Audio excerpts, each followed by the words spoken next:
history and practice of naturalistic gardening by botanist here in the community. It goes to that's in August.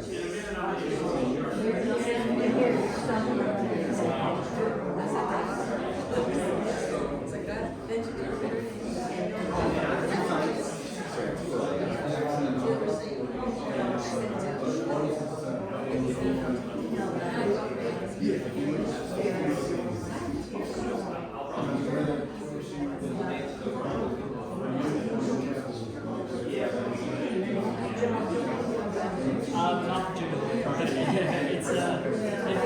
It's a paycheck. I'm saving money to move, so just trying to get as much money as possible so that I can move on to the next thing.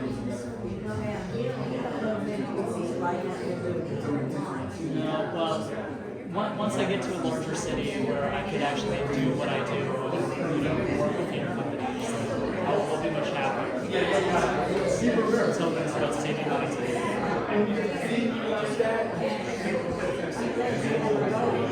Oh yeah. Exactly. And I work with a lot of those people.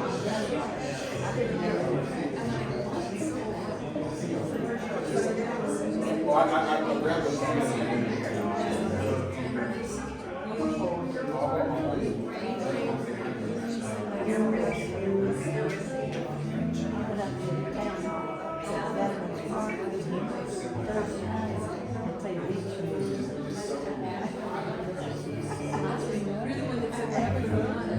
Really, every Thursday. Oh yeah. That's always beach music.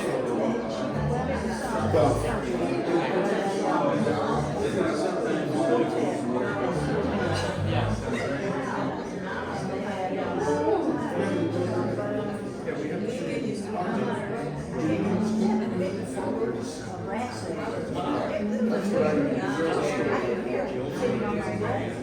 So that's why I was thinking I went to town.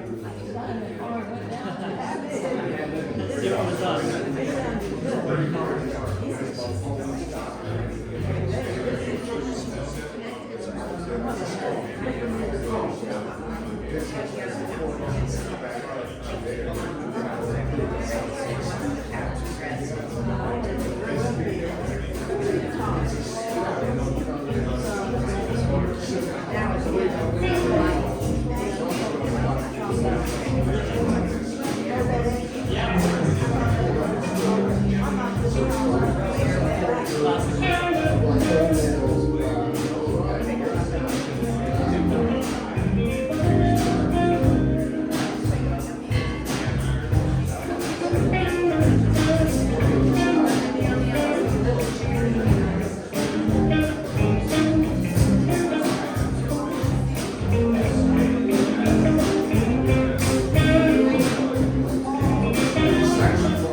welcome to Junion 24, our June Hearts Happening here at Cedar Grove and the Hugh Torance House Store.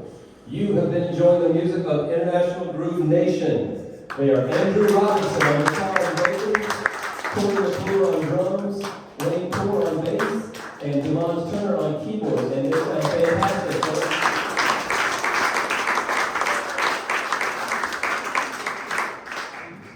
As you know, if you have joined us before, Hearts Happenings are monthly place-based experiences designed to foster our shared sense of place and community by exploring what is right here beneath our feet. Each letter in Hearts stands for one facet of this endeavor, like history, ecology, and art. The R in Hearts stands for reunion, and that is the theme for our event today. The Hearts Reunion Project is an effort to document ancestral connections to this land, as well as nearby communities such as Miranda, Pottstown, and Smithville, and share those stories and that research and information with the community. Next door, the Hugh Torance House Store is open. There is a restroom facility behind the Hugh Torance House Store, and also a restroom here at Cedar Grove across the hall in the kitchen. Across the hall, the other room, the front room, is the pink room, bar and reading room, and that is open, serving a variety of beverages and refreshments, and also featuring a collection of books on local history, nature, architecture, and more. We have got a very exciting lineup in store for you today.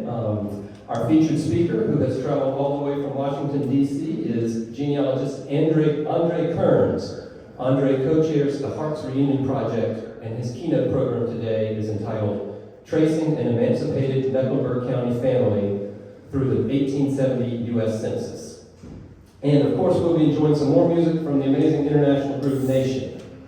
But first, we are honored to present celebrated dance company Moving Spirits, Inc., founded in 2011 by dancer, choreographer, and educator Tamara Williams. Moving Spirits, Inc. brings alive the dance traditions of the African diaspora in the American South. Tamara is a professor of dance at UNC Charlotte, and in 2021, she was awarded an Arts and Science Council's Emerging Creators Fellowship for her recent study of the ring shout tradition. Joining Tamara today are Monique LaFleur, Susie Alila, Denora Ramirez, Jasmine Powell, Luciano Xavier, and Icaro da Silva. You may have noticed an unorthodox chair setup that we have today. We've never done it quite like this before. That is because of the ring shout tradition. That it's a religious dance form created by enslaved Africans in which dancers move in a circle. So our setup today is to give the dancers an opportunity to perform in the round and dance in a ring.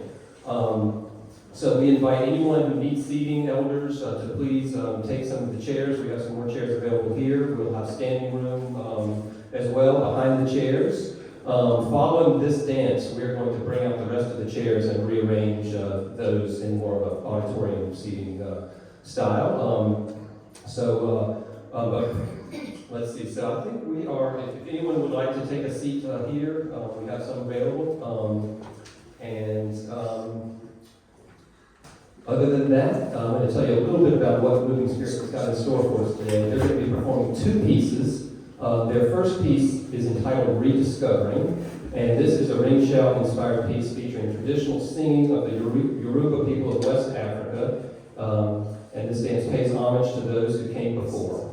The choreography is by Tamara, and the music, the accompaniment will be by Luciano Xavier, Icaro da Silva, and congas and cajon, respectively, and Susie Alila on vocals.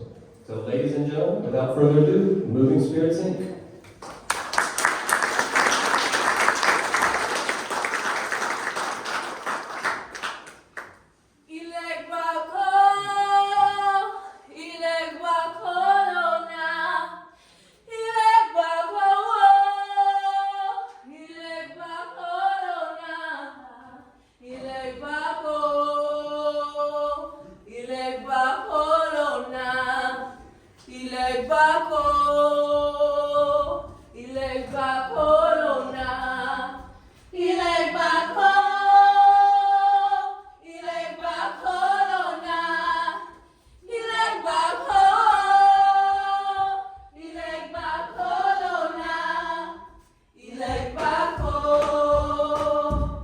Like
Those two dances were performed back to back. I'll just take an opportunity to tell you just a bit about the second dance that they did. That was a Palo dance, and that is an Afro-Cuban dance form that was created during the transatlantic slave trade, but draws on older traditions from the Central West African Congo region. Palo means stick, and these dances symbolize resistance and resilience. Once again, choreography was by Tamara and music by Luciano Figueroa. All right, one more time.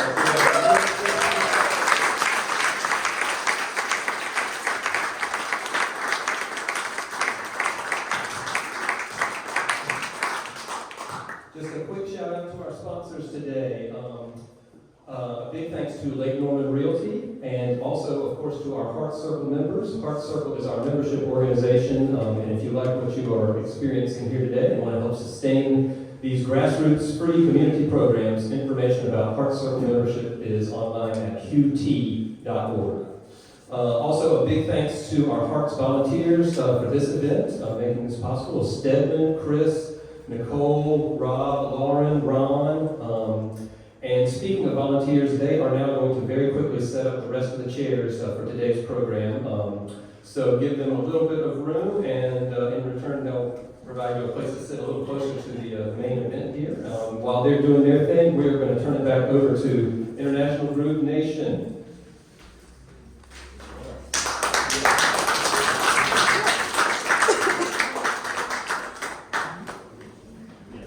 Once again, we got Andrew, Corey, Wayne, and Dumont, International Groove Nation.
Maybe just move it, let it roll.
more music after our featured speaker today, so stay tuned for that. Man, that sounds fantastic. Wow, it's amazing.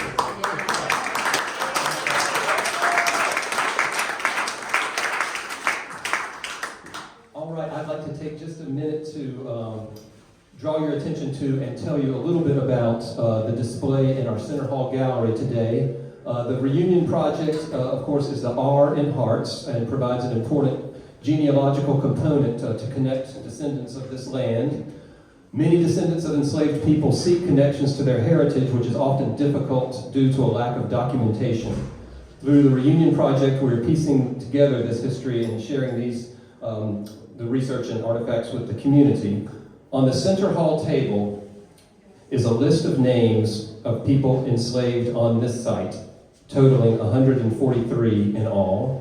This list was created through the hard work and research of Andre Kearns, today's featured speakers. These names are going to be submitted to the 10 Million Names Project, and Andre is going to tell you a little bit more about that in just a bit. One of the sources that Andre drew on in compiling this list is a notebook kept by James Torrance called Ages of Negroes. Within this notebook was also found a post-Civil War agreement with a formerly enslaved person, Vina Johnston.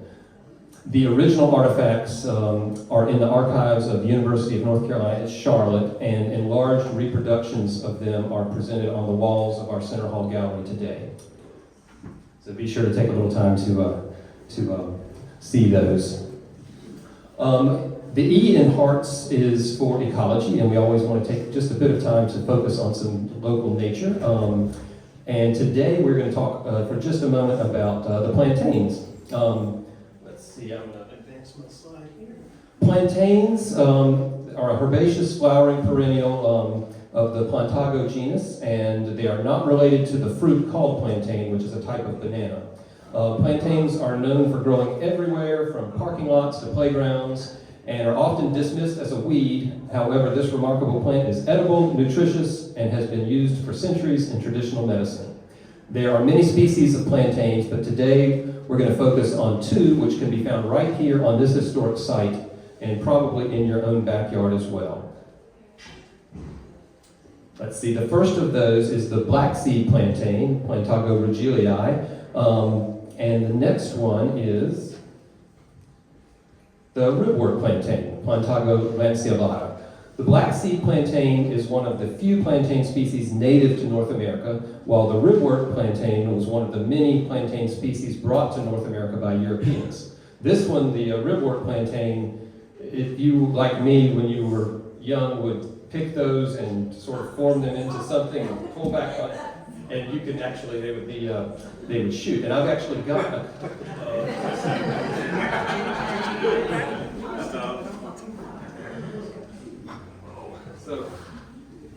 So this is what they look like.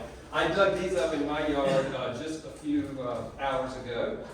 They're looking a little stressed out already. But this is the lanceolata, the non-native plantain, and this is the native one. And I wonder if I can even, this may or may not work. You might remember this from childhood. This was what So, sorry, I didn't think of it.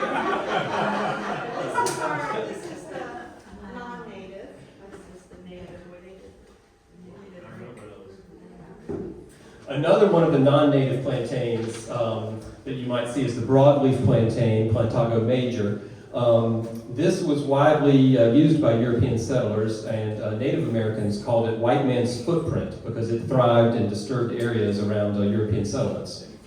Plantains have a long history as medicine, and the healing properties of this special plant were found to be cures for many ailments. The plant was used as a poultice to treat painful bruises, rheumatism, and headaches. Crushed leaves were used to alleviate burns, insect stings, and to draw out venom from snake bites, or the pus from sores, cuts, or infections. An infusion of the seeds was taken to reduce intestinal inflammation, aid in digestion, as well as to regulate and shorten menses. An ointment made with the leaves was good for sore eyes, and an infusion of the plant was consumed to treat diarrhea. Modern-day herbalists still use plantain to improve digestion, enhance wound healing, and lower inflammation. and research is ongoing to explore the anti-inflammatory nature of plantain, as well as its potential for cancer treatments. For topical use, try drying the leaves and infusing them into your choice of oil, such as coconut, sunflower, olive, or almond oil. Plantain is also available in capsule, tincture, and tea form.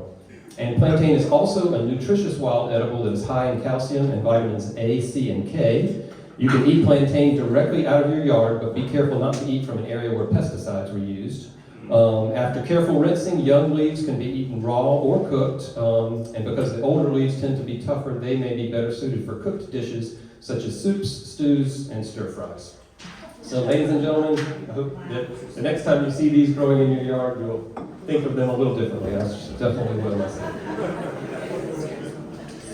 And there's that last slide is the broadleaf, the one that was called White Man's Footprint. All right. Up next, ladies and gentlemen, it's the moment that you've all been waiting for. We are honored to introduce our featured speaker today, and we are going to just move a few things around to make a little bit more room, and then I will be right back to give you that introduction.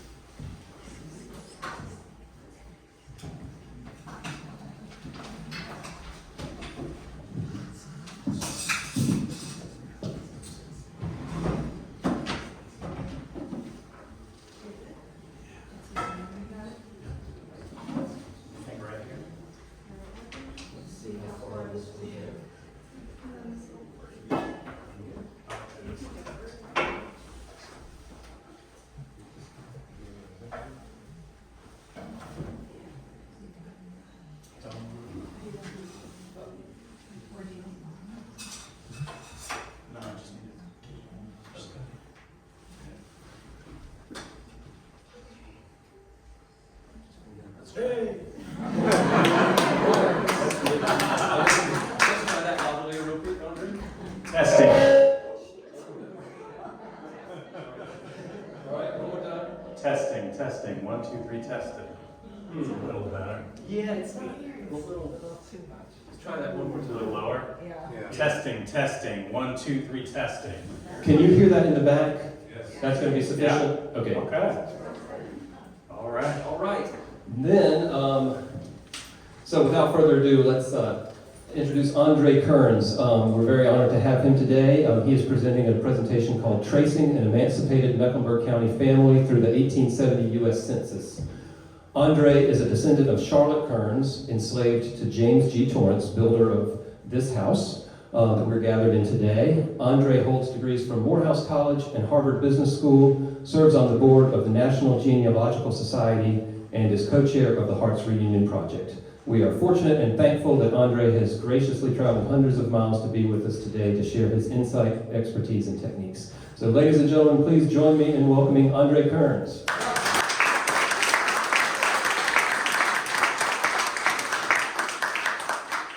I backed up so I could do that entrance. You guys don't know, I've been waiting all year to come back here and celebrate and join Junion. So excited to be here. And thank you for this opportunity to share this talk, Tracing an Emancipated Mecklenburg County Family Through the 1870 Census. So hopefully you can see that all right. I do have some documents as part of this presentation that may be a little hard to see given the distance, but I'll walk you through it, okay? So I think we'll be all right. A little bit about me. I'm a native of Washington, D.C., and I live in Washington, D.C. currently with my wife, and we have 2 children. I've been a genealogist for about 18 years now, and I have, as part of that journey, researched my enslaved ancestry extensively. And that's the journey that really brought me here and connected me to this project. I was able to actually trace a connection for my Kearns family to Cedar Grove. So my 4th great grandmother, Charlotte Kearns, and you'll see her, we have a listing of all 143 people that were enslaved here, out there. but I think she's number 3 on that list, if you look at that list. But she was enslaved to James G. Torrance, who built Cedar Grove.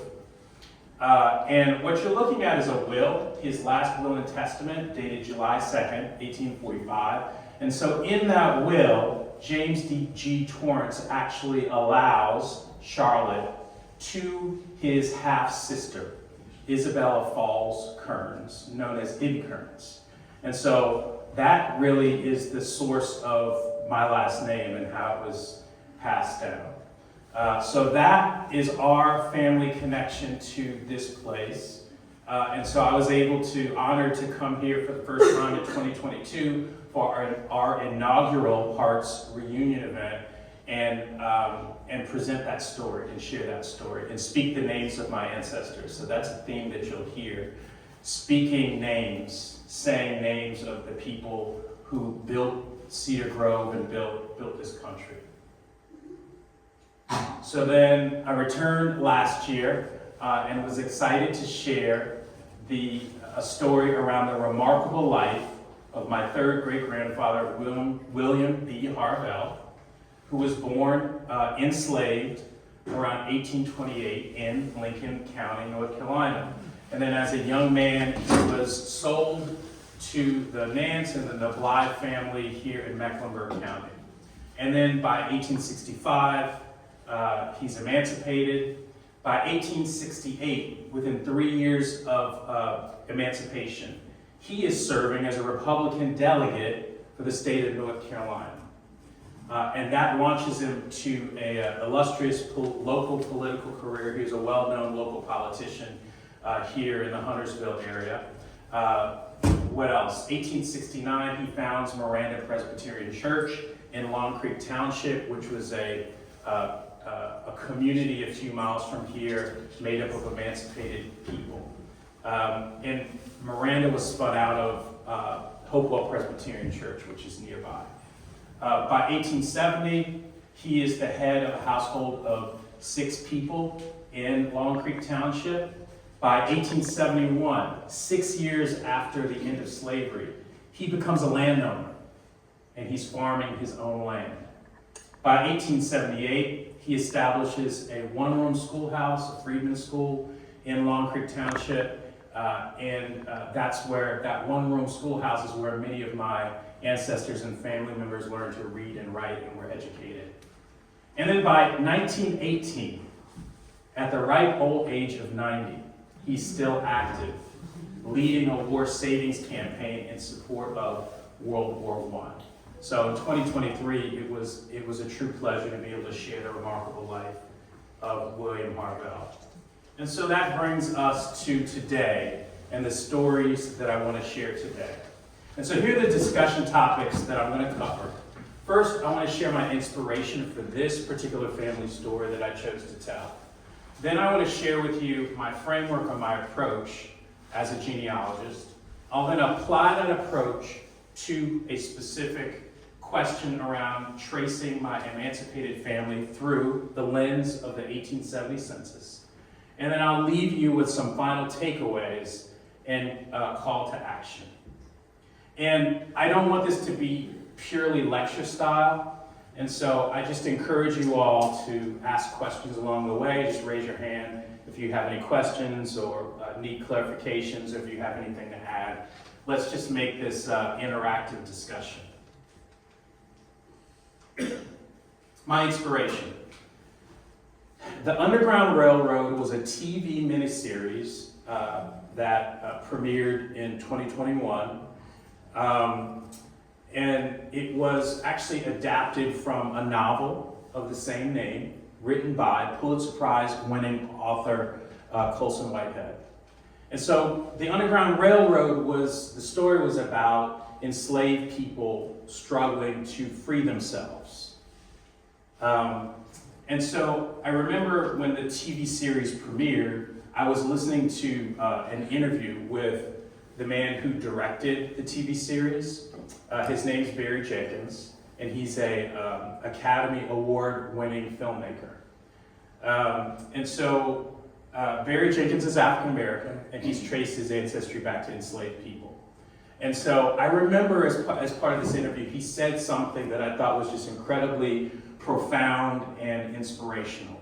He said, "My ancestors are responsible for the greatest act of collective parenting the world has ever seen." Slavery ripped families apart, and we've been taught that in our history. Emancipation created new families, and that's what he's talking about. And so that really was my inspiration for shaping this talk, where I can share my research approach to tracing my emancipated family and how they created a family post-slavery. So let me walk you first through my approach to genealogy. It has 4 steps. Step number 1 is create a family tree. You can do that the old-fashioned way with pen and paper, or there are lots of software packages out there to do it, or an online software service like Ancestry. You can build your family tree. Step 2, talk with family members. Talk with your parents, grandparents, aunts, uncles, family elders. Gather as much information about your family as you possibly can. And that information that you can validate, put that in your family tree to grow your family tree. Step 3 is extend your family tree then with traditional genealogical records research. Look at examine census records, which we're going to talk about. Birth records, death records, marriage records, estate records, even church records. There's so many records out there that can give you a glimpse and help you better understand who your family is. So do that research to grow your family tree. And then finally, be open to discovering through DNA testing, okay? And so what I say is all good research starts with a focused research question. And so give yourself a research question, and then you can apply this 4-step approach to work to answer that question. And this approach will keep you organized and focused and help you to advance your family research. And so let's walk through these steps applied to my own family tree. So this is my current family tree. I've been building it on Ancestry.com since 2006. And this is called a pedigree view of my tree. So it sits horizontally. And so you see from this side, it starts the most recent generation, my kids, and then me and my wife, and then my parents, my grandparents, followed by my great-grandparents. And so if you look at the woman there that I've highlighted in the gold with the gold box, that's my great-grandmother. Her name is Isabella Harvell Kearns. And so let's choose her as the branch that we're going to trace back through this approach. Step 2, talk with your family. Gather the stories, gather the documents, the artifacts, the photos. And so you're looking at 2 family photos. The photo on the left is a photo of my great-grandmother, Isabella Harvell Kearns. And she was born in Long Creek Township. And then when she started, she married my great-grandfather, Andrew Kearns, and they moved into the city of Charlotte, and they raised their family. The photo on the right is of her mother. Her mother's name was Caroline Henderson Harvell. And so Caroline Henderson Harvell was born around 1861 in Long Creek Township. So she was born enslaved. And so she lived her life in Long Creek Township. So now with these family photos and this family history, I've now pushed my family tree back 1 generation to my great-great-grandmother, Caroline Henderson Harvell. Step 3, research through traditional genealogical records research. And so I'm going to start by focusing on the 1870 census and emancipated families. So I have 3 points here. Number 1, the 1870 census was the first census in which formerly enslaved people are included or listed by name, okay? So the Civil War happens from 1861 to 1865. 1865, we see emancipation. The census has been happening every 10 years in this country since 1790. So the first census to happen post-emancipation was the 1870 census. So that's where our emancipated families first appear. So that's a very important census for anyone tracing emancipated families. The second point I want to make is that emancipated households represent both biological and blended families. So you could be looking at an 1870 record of your family, and they're all in the household and they all have the same last name. And they may be biologically related to one another, or they may be a completely blended family, right? And so I think my point here is you have an opportunity when you see those records to try to dig deeper, to uncover what connects all those people into that household. And then the third point I want to make is that first and last names of emancipated families were not fixed. And I've seen this a lot in my family tree. When men and women were emancipated, I've seen ancestral relatives actually change their first name. And certainly in terms of last names, I've seen ancestors take multiple last names from the point of emancipation through the course of their life. And so that creates challenges, all that change in names. And so what I would say is, as a result, the researcher has to take a pretty analytical approach to be able to trace family members whose name may change. So you're looking at other markers, other indicators, demographic characteristics to try to understand, okay, this person from this record to this, they have a different name, but because of these other factors, I believe that they're the same person. So that creates a challenge, but that's also the fun of it all. So that's the point I want to make on the 1870 census and emancipated family. So now that leads us to my question. What can we uncover about Caroline Henderson Harvell's family from an examination of the 1870 census? By the way, Caroline, my ancestor Charlotte, you notice we really embrace the location that we live in. I have lots of Charlottes and Carolines in my family tree. But what you're looking at is a snapshot of the 1870 census for Long Creek Township, a few miles away from here in Mecklenburg County, North Carolina. And so at the bottom of the chart, you see my great-great-grandmother, Caroline, age 9. Now let's skip to the top. You see the 2 adults in the household. The first one, it's spelled Jesse Hesserson, but that's a misspelling. It should be Jesse Henderson. So he's head of house. And then you see another adult, Isabella. And then you see the children following. So when you're examining an 1870 record like this, I want to share a few things to look for. Of an emancipated family, I want to share a few things to look for. One, look for inferred relationships, right? So Jesse Henderson, Isabella, they're at the top of the chart. They're the adults in the family, so it's reasonable to assume that they're married and that these are their children. You just don't know which child belongs to whom, potentially.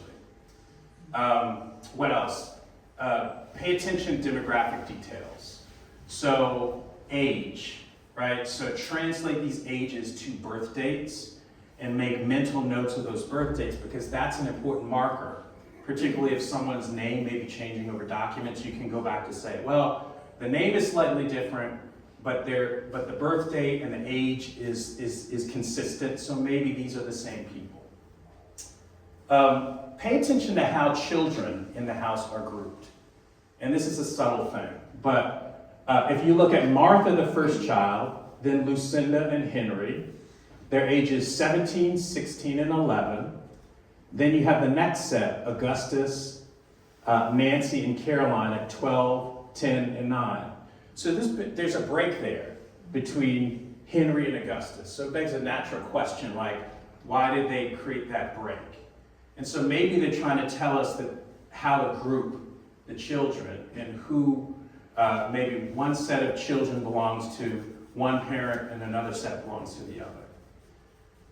And the final thing I'll say is this column on the far right, that is a column for where that person in the census record was born. And so what you see is everyone on this list in this household was born in North Carolina except Isabella, says she was born in Virginia. So that's kind of a unique identifier. So I made a mental note of that to say, hey, maybe that's something I can look for again to try to figure out and find Isabella in other documents. Andre, Yes. the column next to their sex. Yes. What is that? That's for color. So B means black, and M means mulatto, which is an outdated term, which essentially means mixed race. Right. And so, the census taker is recording this, and so they're just going by what they see. So they're using their judgment. Would I characterize this person based on their skin color as mixed race or black? Yes. The next column over there, 6 kids attending school. Yes. That is exceptional, especially 2 females. Yes. That's very rare. That is wonderful, and I think that's part of the story of emancipation and Reconstruction and the Freedmen's Bureau. And the work that the Freedmen's Bureau was set up by the federal government in 1865 to support the 4 million newly emancipated people to help them build lives as free people. And a big focus of the Freedmen's Bureau was setting up freedmen's schools throughout the South to be able to provide basic education for emancipated children. Yes? The only thing I just wanted to add, Virginia came up here. If you're able to go this far back, it'll say Virginia. It might be West Virginia. Right. When was West Virginia formed? That is, I don't have the date. Yeah. That has happened to my Yeah. family, because it says they were born in Virginia. I'm like, no, they weren't. Right. So I know. Or it may have been Virginia at the time. It may have been before it split and became West Virginia. But Exactly. the records say Virginia. That's a really good point. Yes, so And- you have to be careful that where you might find additional records. Yes. It might actually be in West Virginia. Absolutely. And that also applies to counties, right? So I've seen records where, ancestors living in one place and then the counties switched to the next census. They didn't move, the county line moved. So you have to have an awareness of how these counties are formed and what their boundaries are to understand, are they moving or is the boundary moving? And Yes. that's what's happened with Mecklenburg, Catawba, Iredell, all of that. Yes. They weren't in Rowan, Yes. they weren't splitting, so those records are not, Right. they're not in that exact place. Yes. But that's the county, Yeah. but not the exact current county. Yes. Some of the challenges I've seen living in census records, and you mentioned this earlier, was misspelled names, Yeah. but also that column race. I don't recall seeing very many that had black in it. They were mostly Negro, mulatto, or white. Right. So the black was, I thought was unusual to see that. Back then, you didn't use that term. Yeah, I mean, the names changed a bit over time. So by 1900, everybody's Negro. But yeah, so absolutely. Yep. Do you have any idea how much it costs to attend Freedman School? Again, I'm just fixated on that. I don't know the answer to that, but I would hope that it was free because you're talking about people who are newly emancipated trying to scratch out a life for themselves, and they're trying to figure out where the next meal is coming from, much less paying a tuition to the school. Somebody's got to pay for the building, somebody's got to pay for the teacher. Yeah, I think that was a federal investment. Yeah. Yeah. And teachers get Andre, involved. about the school that you mentioned, the one-room school, is that still existing? Is that one of the schools that's been saved around here? Yes, so it was constructed on the site of Miranda Presbyterian Church, which is there's no longer a church, but there's a cemetery there. But then it was moved to, Andrew, what's Catawba? is it Catawba Presbyterian where there's that one-room schoolhouse? I just read Yeah, that I in think the so. Pottstown book. yeah, Okay. yep. Is that Tom Avenue? Or, no, I think it's out, is it on Beatty's? Yeah, I'm not sure. yeah, I think it's But I'd like to. Yeah, it's on page 4, so Catawba. So if you ever want to see the schoolhouse, then head to Catawba. All right. So now, let's we want to dig deeper to really understand the relationships that are represented in that 1870 household. So here are examples of the types of documents that I looked into that helped me to better get my arms around this story. One would be enslaver estate records.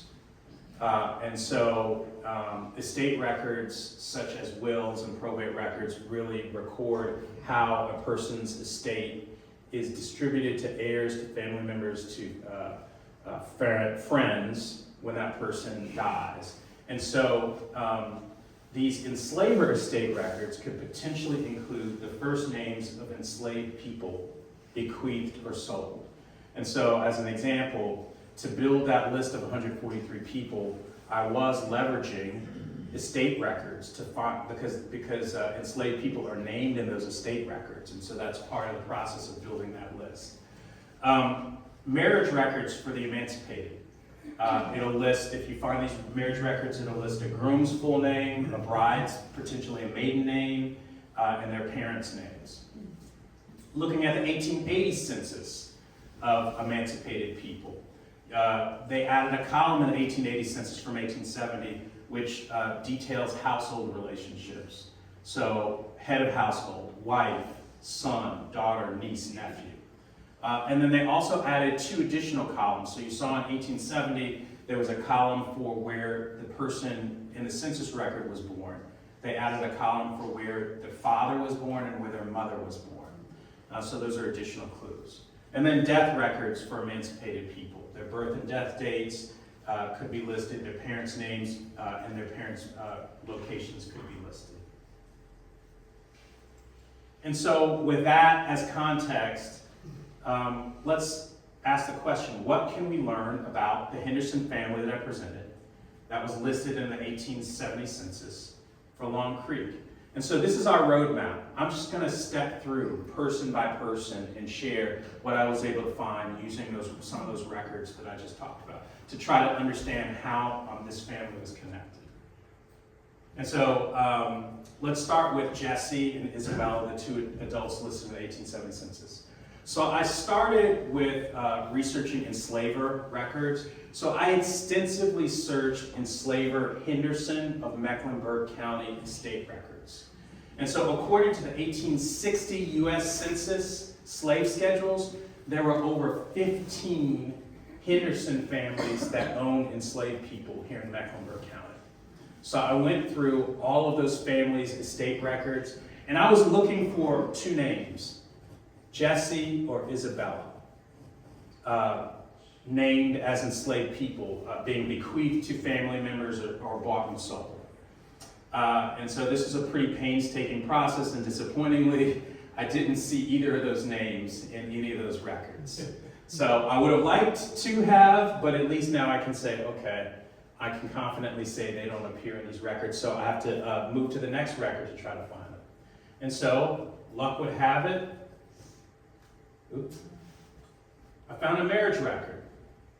And this is a 1869 Mecklenburg County marriage record for a Jess, J-E-S, and an I, Henderson. That's all I got. I think it's I felt it was reasonable to assume that this is Jesse and Isabella Henderson. And so this is a marriage from Long Creek Township. And so what does this tell us? So this says that they were married in 1869, 1 year before that 1870 census. So what else does that tell us? Well, they had 6 kids in the household, so it's most likely that one of the adults or both are bringing kids into this new union that we saw represented in the 1870 census. What else did we learn? I saw that in this marriage record, it lists Jess Henderson's parents as Joe Oliver and R. Henderson. And unfortunately, no parents are listed for Isabella Henderson. But this is a breakthrough. So that's the information I found on Jesse and Isabella. Now let's move to the first child in the household, Martha Henderson.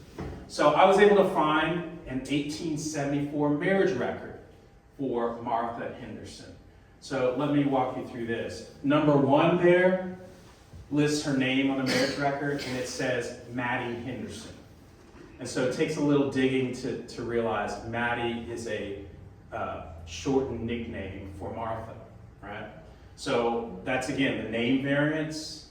That's just something to be aware of. Number 2, it says she's 20 years old, which would put her birth date at around 1854. That snaps to that 1870 census record as well, same age. Number 3, it lists her as the daughter of Jesse Henderson. That snaps her to the 1870 record as well. And lists her mother as unknown. So, and then number 4, she's marrying a man named Alfred Kearns. And he is applying for this license. So it may be that Alfred just didn't know Martha's mother's name, but it also could be that Martha didn't know her own mother's name. And so this is research. You have an opportunity to take a step back. Slavery broke and ripped families apart. And understand the impact of what we're seeing in these documents. Maybe Martha's mother was sold away. Maybe Martha's mother died enslaved. We don't know, but what we do know is that Martha likely did not know who she was. Another thing I want to say about Alfred Kearns. So Alfred Kearns is actually connected to Cedar Grove, and here's why. Oh, if you look at number 5 there, his mother is listed as Charlotte Kearns. And that's Charlotte Kearns, who was enslaved here at Cedar Grove by James Hugh Torance. So you're seeing the connections that exist across this emancipated community here in Huntersville, extending it along Creek. Very tight-knit community. So now let's move to the next daughter, Lucinda. I wasn't able to find a Lucinda Henderson listed anywhere, but I did find Lucinda in the 1880 census listed as Lucinda Kearns. And she's Lucinda Kearns because she's married to a man named William Kearns. William Kearns and Alfred Kearns were brothers. So you have William and Alfred Kearns marrying Lucinda and Martha Henderson. So brothers marrying sisters. And because William and Alfred were brothers, that means William is also the son of Charlotte, who was enslaved here at Cedar Grove.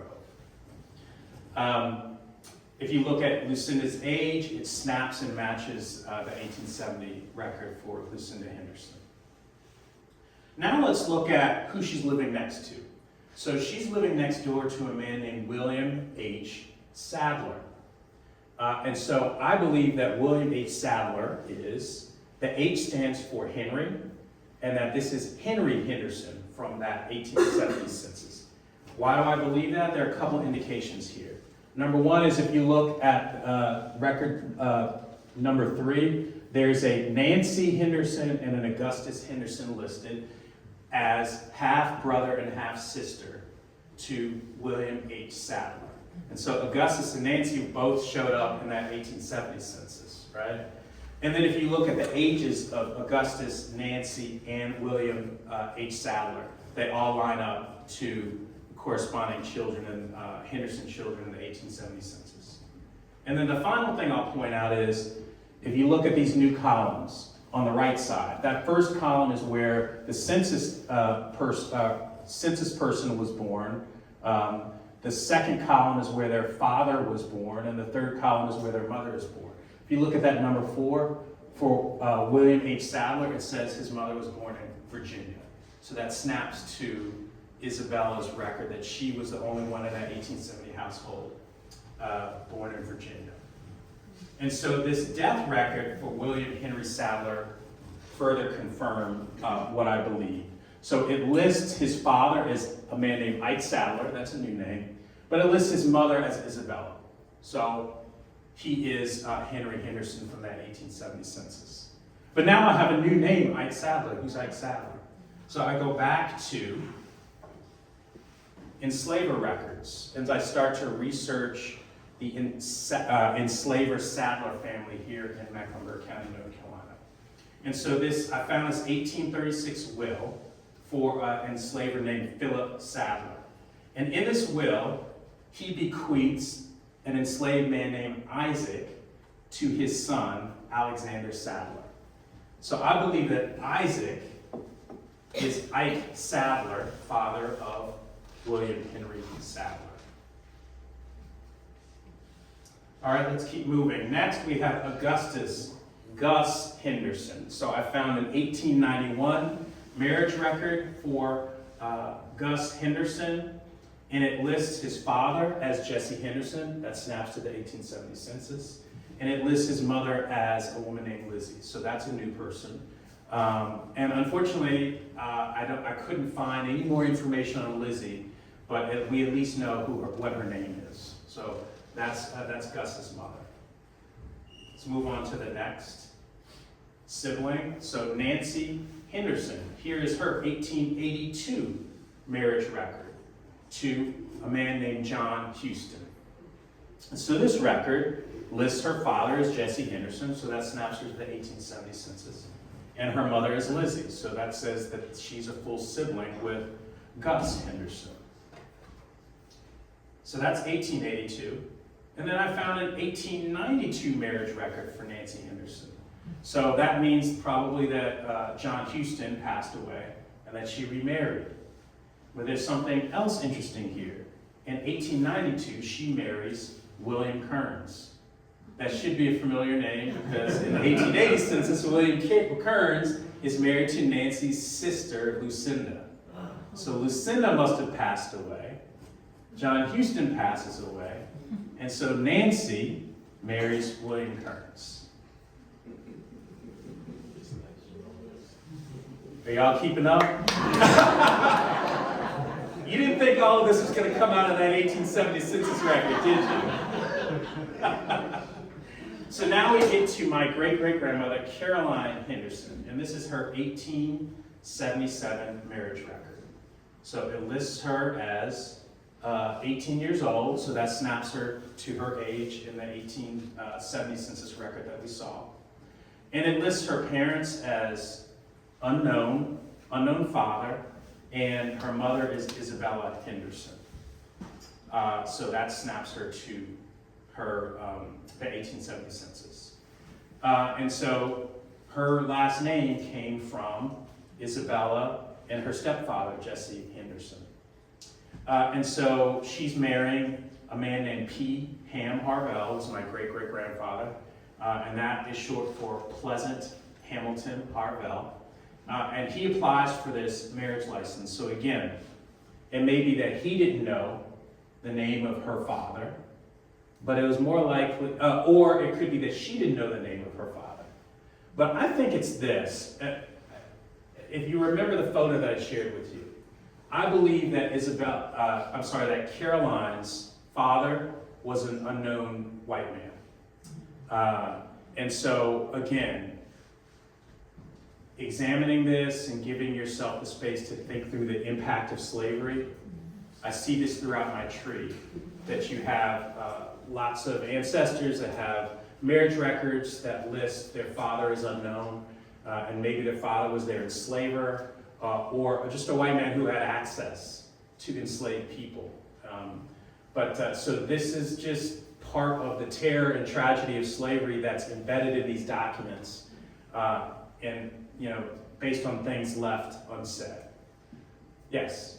I'm surprised you could find all this. Is it typical at that time that everybody had a marriage license? Was that common practice?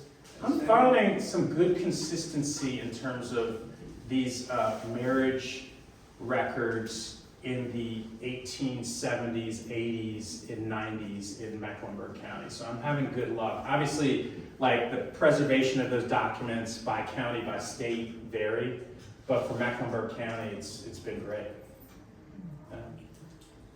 Yes? In your journey and during the course of your research, what percentage did you find your documents and access records online versus where you had to physically go to the location? I would say the vast majority of everything that's my research is based on, I found online. There's amazing efforts. There have been amazing efforts over many years to digitize all these billions and billions of records and make them available online, and also make them searchable. And so, yeah, I mean, there's so much that you can do just from your computer. I don't advise that. I love taking trips like this. Like yesterday, I was traipsing around Lincoln County. Ancestors from Lincoln County. I think I'm gonna go to Catawba tomorrow. But so I definitely recommend people going and visiting places, going to libraries, archives, where your ancestors live, because you'll have access to more documents. But there's so much that you can access from the comforts of your own home if you have just an internet connection. Yes? Yeah, internet is great, but just recently, we visited Kentucky researching my husband's family and went into the public historical society. So very helpful, ready for you to come in there. And sometimes you can touch the documents, sometimes you can't, but they're very helpful in showing you stuff and leading you there. So explore it in person. It's a wonderful experience. Absolutely. Great question, sir. Thank you for asking it. All right. So let's pull all these pieces together. So here, based on everything I shared with you, is what I was able to uncover about Jesse and Isabella's biological families leading up to the 1870 census record that we kicked off with. Let's start with Jesse Henderson and an unknown woman had a daughter named Martha Maddie Henderson in 1853. Isabella and Ike Sadler have two children, Lucinda, born in 1854, and William Henry, born in 1858. Jesse Henderson then has two children with a woman named Lizzie, Augustus, born in 1859, and Nancy, born in 1860. And then Isabella has a daughter with an unknown man, my great-great-grandmother, Caroline, born in 1862. So when I started this presentation, I gave you a 4-step process, and I've only walked through 3 steps. So here's where the 4th step comes in, the DNA testing. So I've DNA tested, and my family has extensively DNA tested. And so we have matches to descendants of William Henry Sadler and of Lucinda Sadler. So this is DNA proof that is supporting what the documents are saying in terms of what the biological connections are within this blended family. Yes? So in terms of the DNA matching, I'm not sure I understand how they would know the DNA of those folks that are the great-grandfathers and the Oh yeah, so the way that the DNA testing works is you order a kit from a service like Ancestry, and then you spit in a cup, you send it in, and then when your results are processed, you get all these matches back. And so it's my review of those matches, I'm able to say, okay, I found 3 descendants of William Henry Sadler, who also DNA tested, that match me as a cousin, right? And so that supports this paper trail research that I've done, and same with Lucinda Sadler. So I'm a direct descendant of Caroline Henderson. Andrew, raise your hand. This is my cousin Andrew. He's a direct descendant, and he played, his band played. Yeah. And his daughter. So we're descendants of Caroline Henderson Harvell. And did Corey leave? Corey McClure, who's the drummer for the band, he's also a descendant of Caroline Henderson Harvell. Oh, here we go.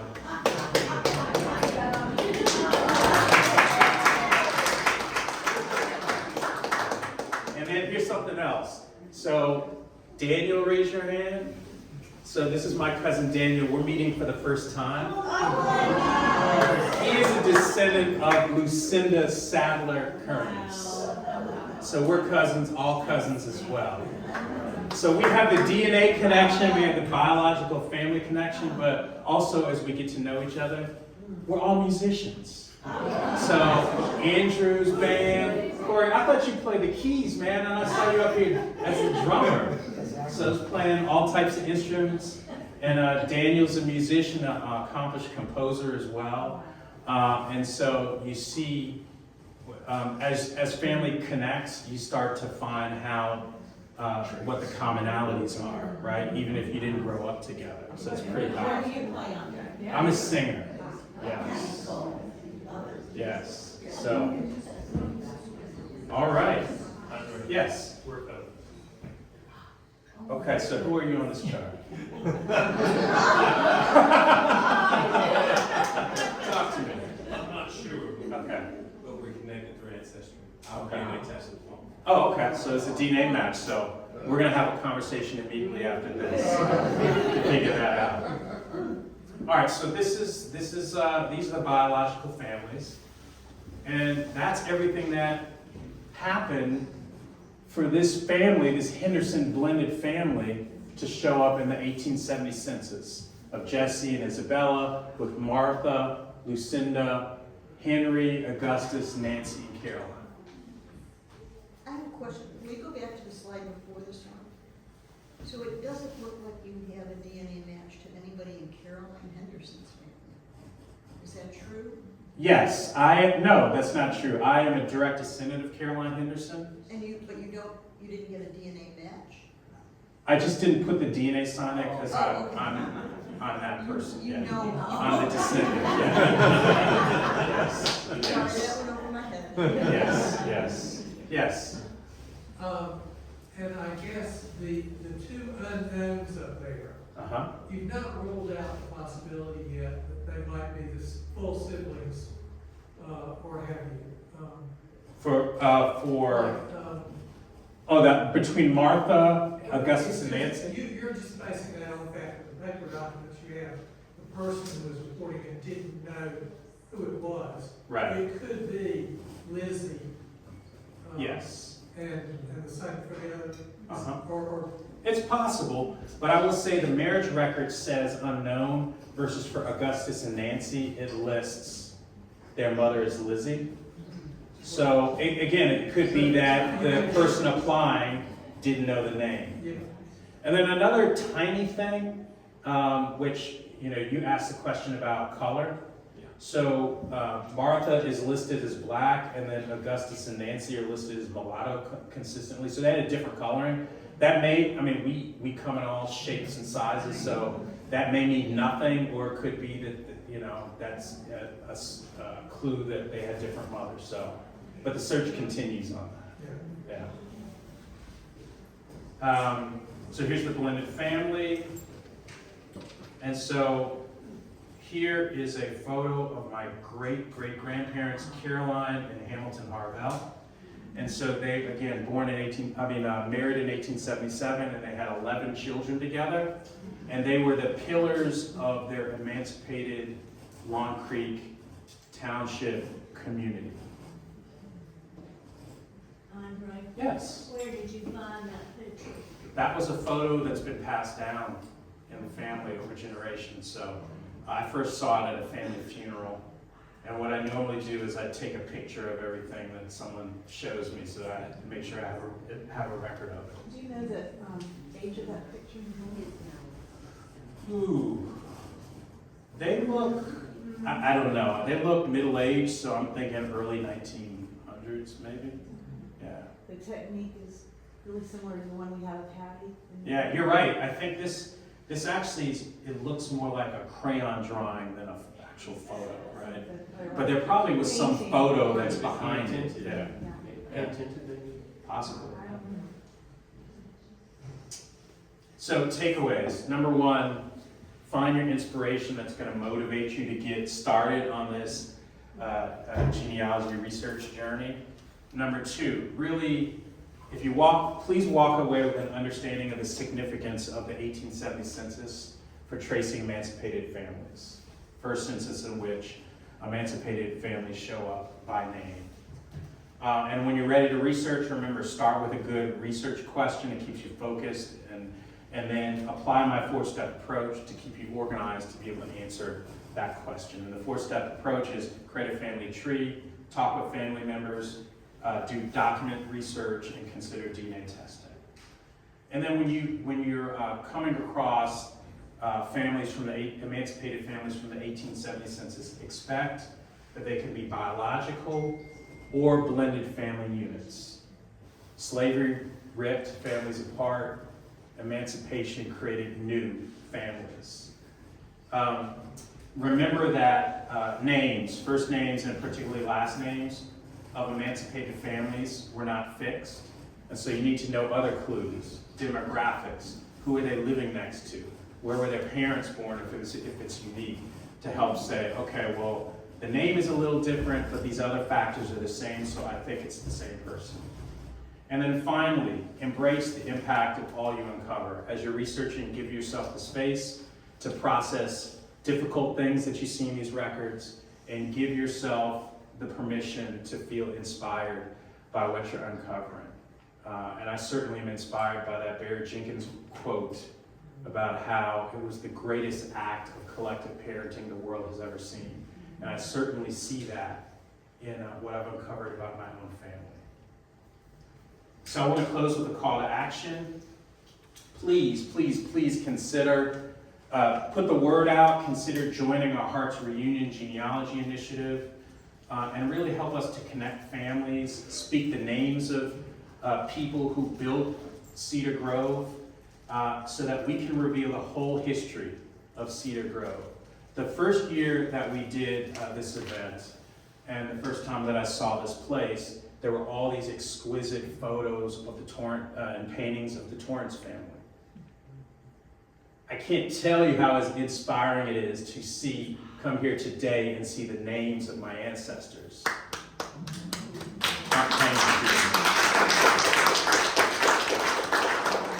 Their names deserve to be spoken, they deserve to be known, their legacies deserve to be known. And so this project is doing that exact work.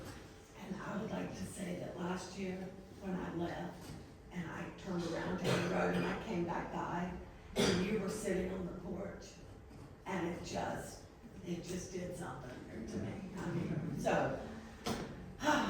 Yes, and then, yes. I just have to say, this is phenomenal research and work and effort you put in. I've known for, probably 10 years at least that you were doing this, and I just love the presentation. What would be your next hope for this? What would be the next step that you would like to say, that you can say, not only can I just recognize a few people that look like me in the room, but what would be the next thing that you would like to see? Because we can. Out here is the list of 143 people that built this place and worked this place that were enslaved here. Our goal with this genealogy initiative is to map out their ancestries, identify, I'm doing my sliver, but let's get more people involved so that we can identify the descendants and the connections across all 143 people who were enslaved here. So that we grow our understanding of their contribution and impact here in this community.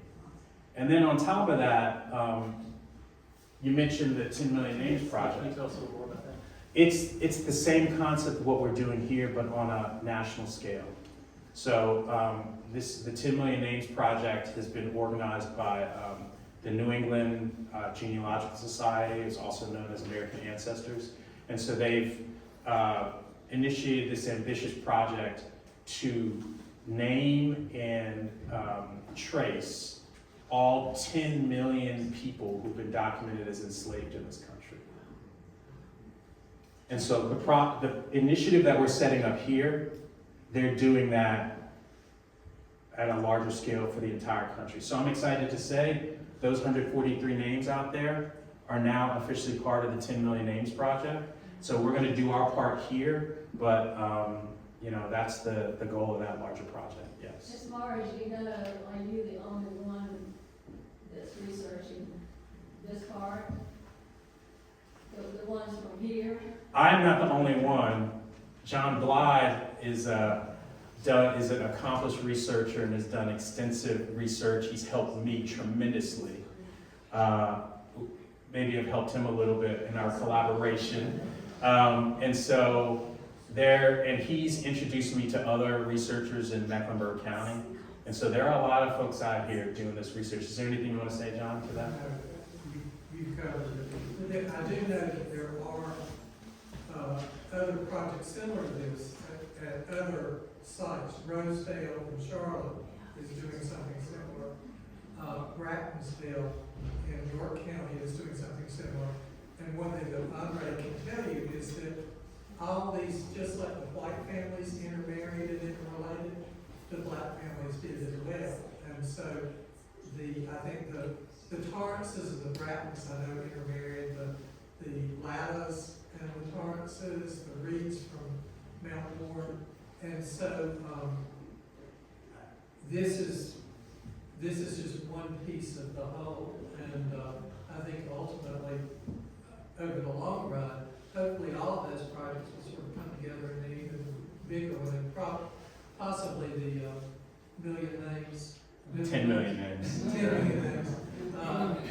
But you sort of start where you are, and then you branch out and match. So it's a lot of folks working in a lot of areas. But Andre, there's a lot of names out here, so he needs a lot more helpers. Please. You see how much work it took to just track 8 people down, so. Yes. Last names on the list.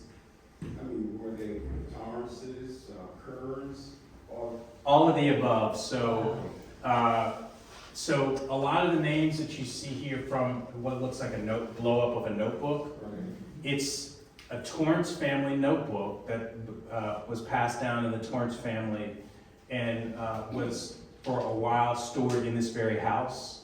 But now the notebook and all those papers are with the UNC Charlotte. But the notebook is called Ages of Negroes. And it's their ledger, keeping track of all the people that James G. Torrance enslaved here. Their names, their ages, their first names, their ages. You didn't get a last name when you were enslaved. Maybe not from your enslaver. You may have your own last name, but your enslaver wouldn't know it, nor would they acknowledge it. So he's just listing it as first names. And so you have an opportunity, like I was able to take Charlotte and then link her to an 1870 census record in Long Creek that listed her name as Charlotte Kearns. So that's the process that's going to have to happen across all those first names, trying to find the first names plus other clues to help you snap them to a person that has a first and last name in the 1870 census. Share about Vina, how we with Vina Johnston, and then how you figured out where the Johnston came from. Okay, can you share about, so that's a work contract, right? When you come in and you see the document on the left, it's a work contract for Vina Johnston. That was part of the Torrance papers. And so I think it's dated 1867. And so post-emancipation, enslaved people, emancipated people still needed to work and make a living. And so they started signing these contracts with their former enslavers. So they're still being taken advantage of, but at least the contracts was the first documented way for us to see what the relationship was. Maybe they were still working here at Cedar Grove or not. So this contract is for Vina, and so we saw Love Vina in the Ages of Negroes book, and I was able to see that she was bequeathed to a Torrance who married a Johnston. And so we were able to match it up and say Lavina is the same as Vina Johnston from 1867. So that's just the type of work you have to do to be able to make the connection back from those first names to first and last names of people. Yes? Does that death ledger, or not death, does that ledger show it has the people here? Does it show if any of them died during the keeping of that ledger, or it's just people? In a messy way, maybe it'll say dead or just name crossed out. Okay, right? So there's not any other, like, years or anything like that? It's just like, So they have a lot of birth years. right. They pretty don't have consistently if list a somebody birth died. year. But in terms of died, it'll say, if it has the name, it may say dead or name crossed out. Okay. Back there, then you. Recognize this may be very hard to drop in a number, but if you just think of your presentation and the lineage you track, would you say sort of how many, your level of effort in terms of, I'll say, hours or days? Did you got to the point that you say, I think I got it, I don't need to check, this person anymore, I think I've got it? It would be hard for me to say, but I think John has been, we have email chains back and forth as we're just sharing research. So I want to say all this probably took shape over the course of a year or two of correspondence and just exploring. So, and sometimes like with my process, if I get stuck, I'll just let it sit and go work on something else. And hope that there's a clue that I find that will unlock an answer. So yeah, I would say over the course of a year, not constantly working, but over the course of a year, I kind of pieced the story together. Yes. Oh, no, I'm sorry, you? Yeah. Well, Sorry you about were that. mentioning about families being broken apart, and the lady behind asked about if they listed death. And I just wondered if they ever kept records of if they were sold. So if when they were breaking the family apart, you could see, that would be a clue where you could check with those records. Yeah, so if they're sold, normally I'm able to find those in what are called deeds or bills of sale. And it may document that sale. A lot of time, if someone is sold or bequeathed to someone within the family, there may not even be a document. So I've seen examples in my family where basically for me to trace my enslaved family, first I have to build a tree for the enslaver family so that I have the roadmap to know where they may have been sold or bequeathed to over time. And so you may not see a document that says, I sell this person to this person, but you may see that an enslaver who owned your ancestor moves away to Missouri, moves west. They sell their farm to a cousin who stays in the area. And it's reasonable for me to assume then that the enslaved people on that farm also convey over, but maybe there's just not a document. Yes. If you wanted to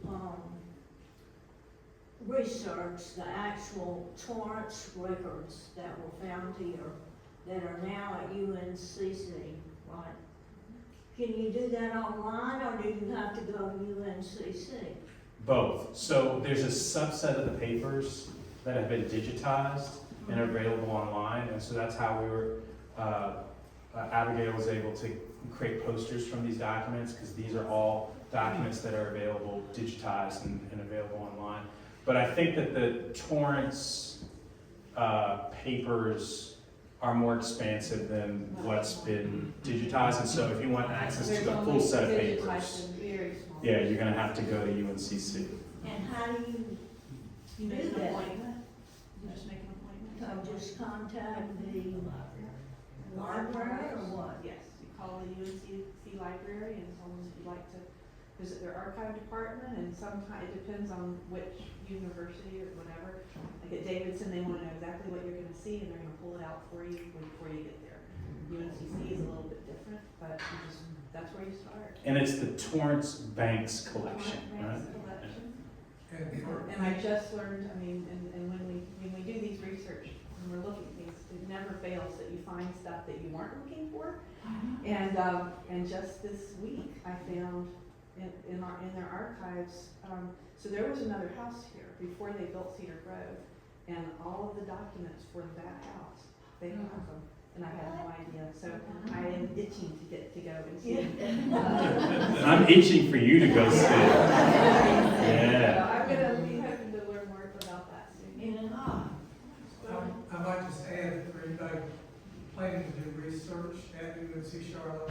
I heard recently that they are getting ready to renovate the library, including replacing the elevators, and this is on the 9th or the 10th floor. So it's pretty much mandatory. You need to call ahead, don't just show up. And I think they're creating a space on the first or second floor for people to do research. It's been really I've heard that too, and elevator. there may be an actual gap that they're not gonna let anybody look at the archives because of that, but it'll be open again, so just call. Did my cousin have a question? Did you have a question? No? I wanted to ask, have you ever stayed in one of the slave dwelling projects with Joseph McGill? Have I ever? Ever stayed at one of the slave dwellings that Joseph Absolutely McGill? not. All right. Absolutely not. No plans to. I'll walk in. And then I'll quickly walk out. Yes, absolutely. And I'm Yeah. listening to this book now on Audible, Sleeping with the Ancestors. Yeah. It's amazing. That's incredible. So can you just talk to, so this is a historian, right? Who Joseph part of his McGill. process is actually sleeping in these places where his ancestors were enslaved, and then he writes about it. And I'll start crying. His thing on social media, on Facebook, is the Slave Dwelling Project. And he wrote a book called Sleeping with the Ancestors. His name is Joseph McGill. And John, he talks about Brattonsville in there. He slept at Brattonsville down the road, so all around. So it's very interesting, and they do it often. And I appreciate that of him, and I'll leave that to I probably wouldn't do it either. All right. Yeah. Maybe they Are feel there a things. lot of different names of Negro notebooks out there, or was this one that was just preserved? This is one that was preserved. So I think that's a part of like all the records that you may want to research that's more spotty it's the plantation records. So you do have organizations like Family Search that are working to try to identify all these different plantation records, digitize them and make them available online. But your best bet, that may be an instance where you're able to trace back to a place or plantation where you think your ancestors were enslaved, and then you're looking for collections of potential records associated with that plantation, and then that may be taking a trip to see the physical records to do your research. Because I'm guessing you could find a lot about the brothers and sisters possibly, or some of the relatives. Yeah, Well, at least when absolutely. you use them. Yeah. I just wondered how frequently you have those records to use. Yeah, I think it's Probably. it really depends. Yeah. Yes. One more question for the next generation. As you're doing your research, have you come across anything remotely connected to land and ownership and, just how you could kind of carry your name right into, property or see what's been left for people that, anything like that? Yes. So I think I mentioned when I was talking about my third great grandfather William Harvell and finding that deed record from 1871 where he was a landowner. So you do come across documents that help you understand whether your ancestors owned land, but the description of the land, it's like this archaic plat coordinates and landmarks. So I find it very hard to translate that into a location. Now, someone in our genealogy group, John and I, a man named Jeffrey, he is like an expert at translating all of these plat locations, and he actually maps them out. And so he's actually shared a few with me, like here's where your ancestor owned land, which has been truly powerful. I don't have that skill, but there are people out there that do. What else? So some of the properties that Jeffrey shared with me that my ancestors owned, now if you look at the satellite image of where it is today, it's like smack dab in the middle of a development or something. So a lot of this property may or may not even be available to go and purchase it, right? Because someone else has purchased it and developed all over it. So, yeah. Anything else you want to add to that? No, I think you covered it. And mentioning Jeffrey, he was who initially contacted Jeffrey Kaiser is from Long Creek, currently living in London, England. And he was a DNA match to both Andre and me. But Andre and I are not DNA matches, but we connected with him through different lines. And he's the one that put us together. And we were talking earlier about last names. And you gave examples of the easy way to trace ancestors back if they went to the last name. You might want to just mention about Mr. Harvell and how many names he went through. Oh, right, yeah. So my third great grandfather, who I presented on last year, was born. His given name was Buck. He was born enslaved in 1828 in Lincoln County, North Carolina. And then by the time he was emancipated, right before that, he'd been enslaved to the Blythe family of Mecklenburg County. So he was known by the white community as Buck Blythe. But he claimed a name for himself, which was William B. Harvell. Still trying to figure out where that Harvell came from. But he claimed his own name, and because he was a politician, it's interesting. When they wrote articles that covered him as a politician, they would always call him Buck Blythe, right? Because the white community was like, that's the name that we know you as. But then he would always sign his name, William B. Harvell. So you see one article where they're referencing what Buck Blythe did to create a document, and then it would be signed by William Harvell in the same article. It's the same man. And I had looked for Buck Blythe for probably 30 years before Jeffrey connected us. And I don't think how it actually came about. You told me that William Harvell. We started talking about these. You started talking about Buck Blythe. I started talking about William Harvell, and then at some point, we both realized that Buck Blythe was credited as being the founder of Miranda Presbyterian, and I knew that William Harvell was the founder of Miranda. And we just kept finding more of those commonalities, and then we realized it's got to be the same guy. But he actually wasn't even Blythe. He had come into our family through the brother of my maternal ancestor. She was a Nance, and it was Buck had been enslaved by her brother before, and we found the recorded deed of sale in Lincoln County where he had bought it from William Robinson. Robertson. Yeah. So he was, as a child, he was Robertson, then Nance, then Blythe, and then he chose Harvell.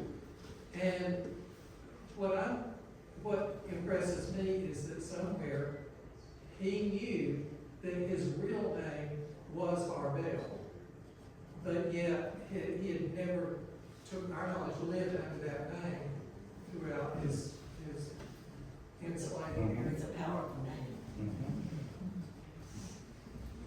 All right. Thank you.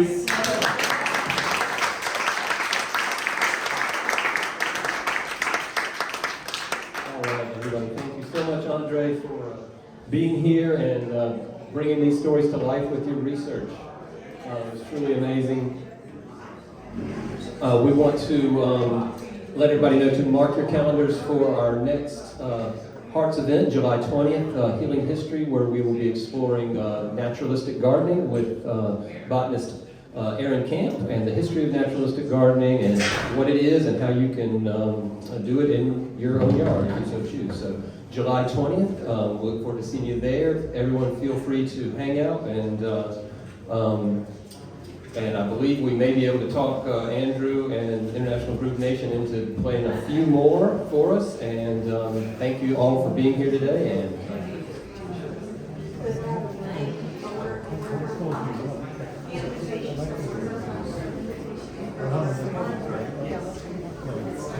Yes, and on the console table out here in the hall, we have a copy of the collaborative poem that was created at our February event, and would like to invite you to please, if you have any reflections, words, or lines to reflect on your experience here today, to please jot that down on a note card and drop it in the vase, and we will work on turning that into another collaborative poem to share with you all at an event in the near future.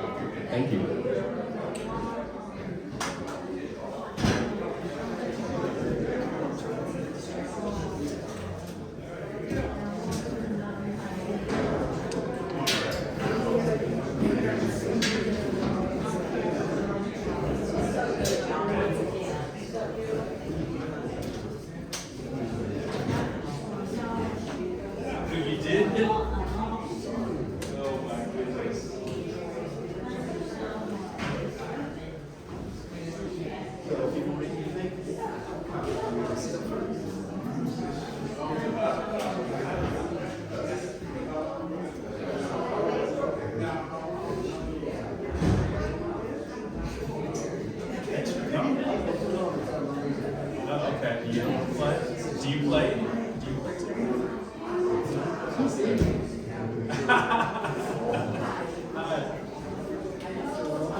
What's your next kid? Tonight. Tonight, where's all? Okay. You got a work time?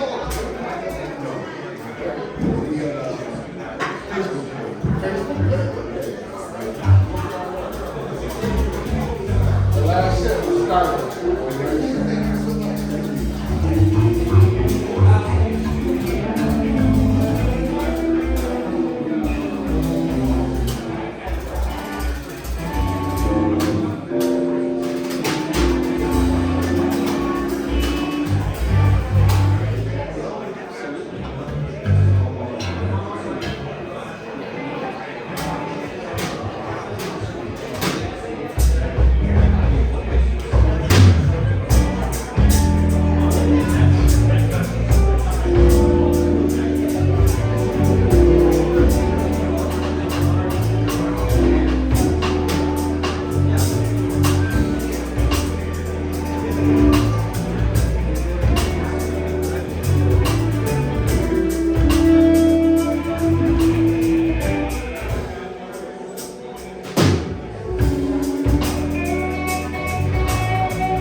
We're gonna put Andre on the mic next time.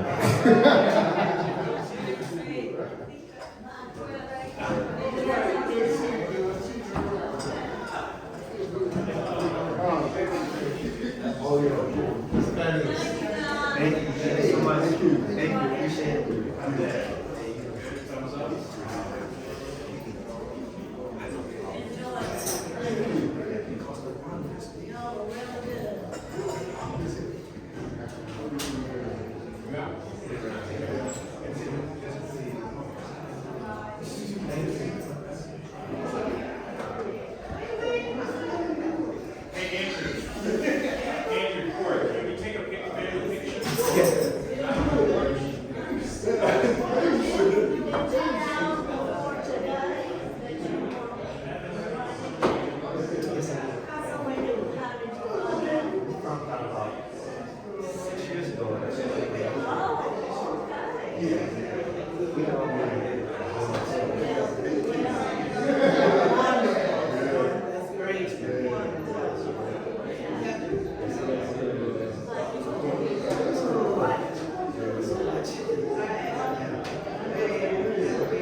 Rehab facility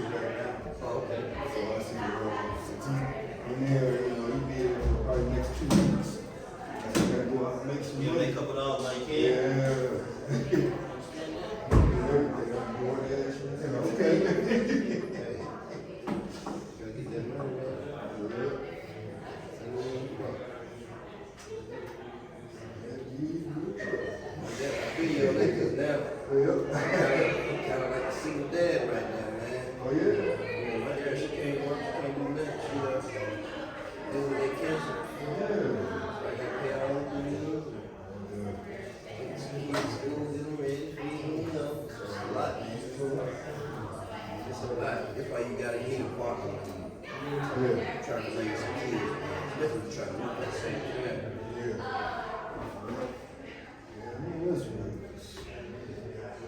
This road, you just take care of my dad, man. It's just, it was almost like either the kids stay in a sense, you know. You gotta, can't hold the water, you know, now movements. You know, wake up in the morning and say, me and my sister take turns and stay in the job, and rotate. And I look at some of the ones, man, in the living room, piss all over the place. Oh, wow. Yeah, you might think that's the bathroom. Right. You know,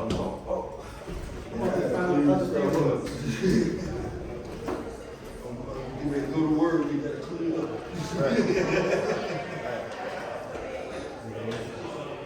That life moves curves, man. Yeah, man. I just love my mom everywhere. Right? That's when he went into this mode, man. They say that's normally how it go, man. When they walk and leave, they leave together, man. Sometimes he be screaming his name out. Really? Right, yeah. He went, you know, named Sarah. Wow. And then sometimes you look at my girl and say, Sarah. She said, well, I don't like this Sarah. I'm gonna be Sarah today. I'm gonna be Sarah today.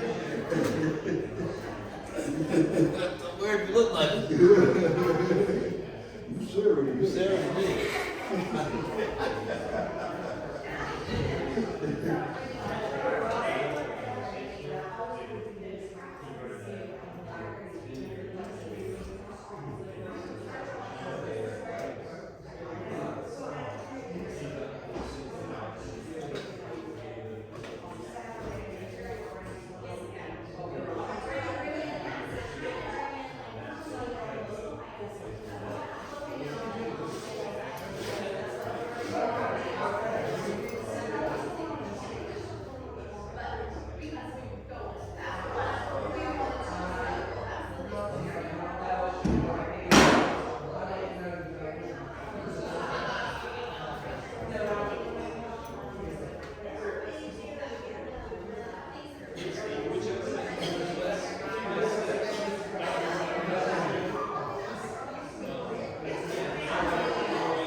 You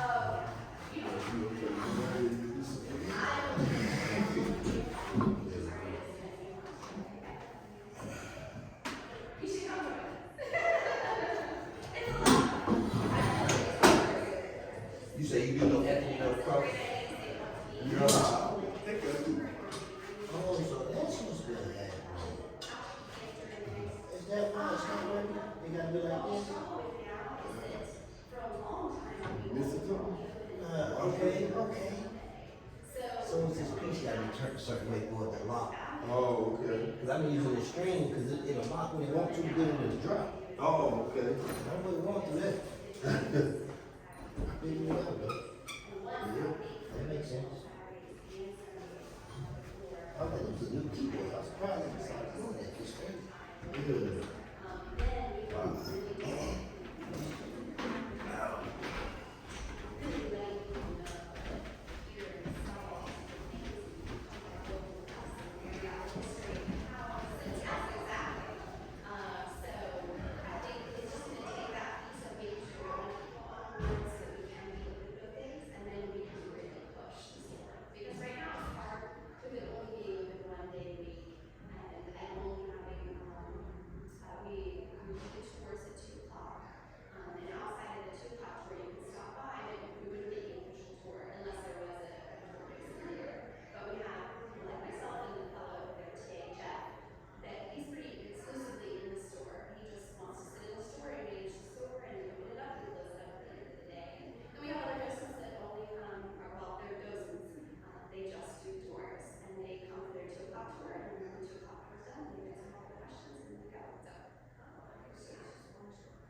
Wow.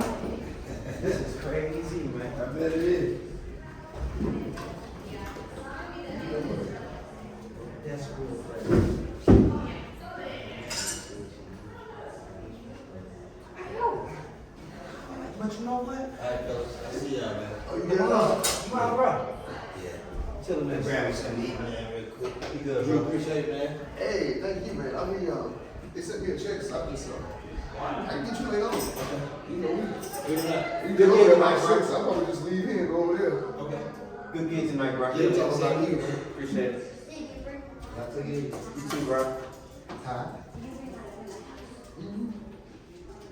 I wish I could leave this amplifier here.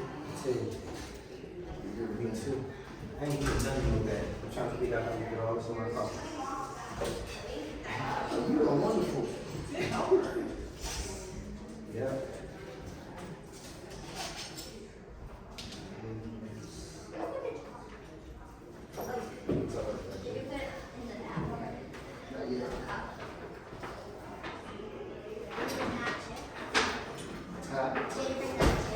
Yeah, I didn't bring it.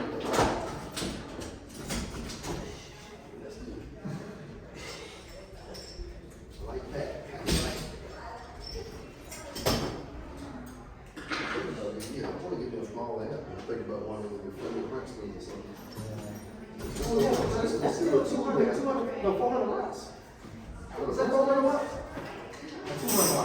Yeah. Is that a 110 or 110? Is this the one that's always in the living room? Like near the couch? I think that's a 110, bro. Was it in the back?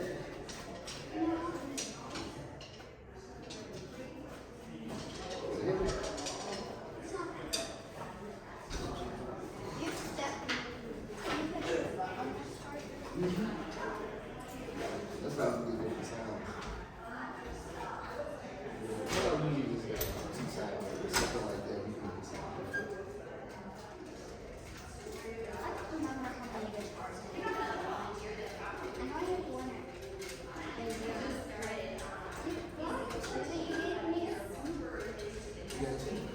I You got the little one, you got the little pink one. yeah.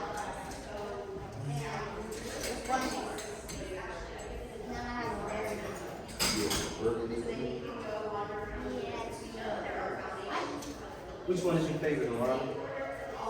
I think I might like the burgundy. I like burgundy color. How does it sound? It sound pretty good? You brought a guitar from the big guitar she's got. Me and James originally brought it for the other one.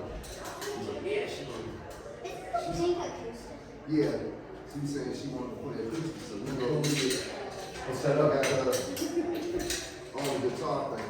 Yeah, she ended up I said, what made you want to play guitar? I thought she was going to say, well, I saw y'all playing. Then I saw Hannah Montana playing the guitar. I wanted to play it.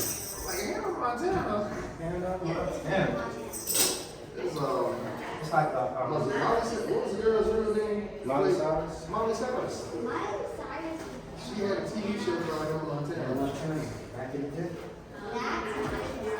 You never heard that? Have you seen the show before? You have to pull it up.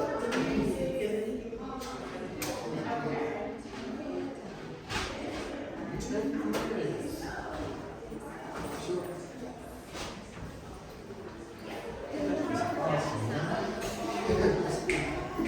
For real? I'm like, that's here.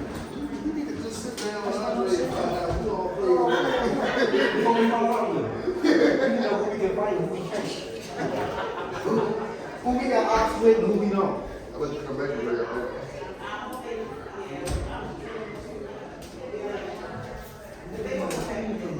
Oh, no, come this way.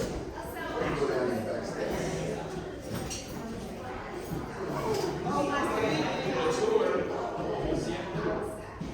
You want to see what's there? You don't have to sit there.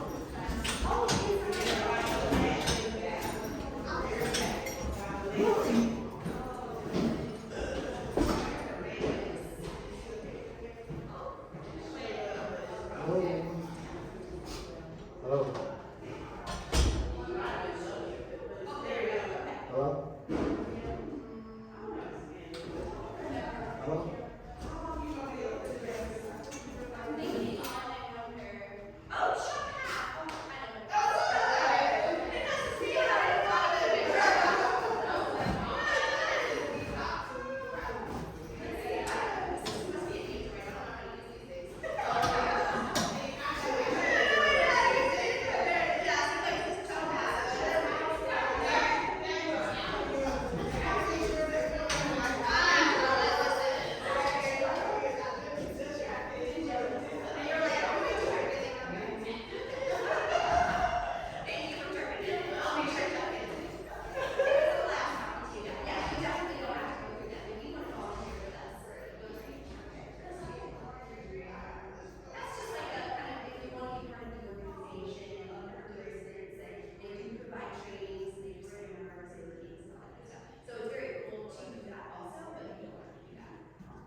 That's true. Well, he has to come back because his family is here. Yeah, he's so I know he's coming back. Yeah.